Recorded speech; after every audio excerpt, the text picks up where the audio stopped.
Nous, ce qu'on dit de manière très simple, c'est la chose suivante.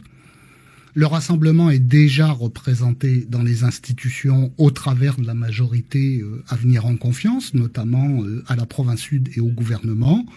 Le Rassemblement a soutenu la candidature de Calédonie Ensemble en 2019, précisément parce qu'il s'agissait de conforter une majorité non indépendantiste en portant un représentant de Calédonie Ensemble à la tête du Congrès de la Nouvelle-Calédonie. Aujourd'hui, pour nous, la logique est la même, et elle est même renforcée par le fait que par rapport à l'enjeu du résultat du référendum du 12 décembre, c'est bien Calédonie Ensemble qui est le mieux à même de convaincre ses électeurs qui ne sont pas fixés sur le oui ou sur le non, parce que c'est Calédonie Ensemble qui porte le message le plus audible pour ses électeurs.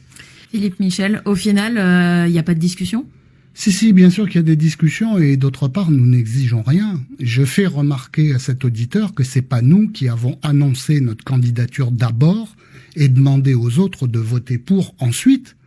Je fais remarquer à tous vos auditeurs que il y a quelques années, lorsque nous étions dans la situation inverse, c'est-à-dire lorsque Calédonie Ensemble avait gagné les élections en 2014 par exemple, c'est bien Calédonie Ensemble qui a porté Gaël Yano d'abord et ses 6 élus à la présidence du Congrès, puis Thierry Santa et ses 6 élus à la présidence du Congrès. Pourquoi l'avons-nous fait à l'époque ?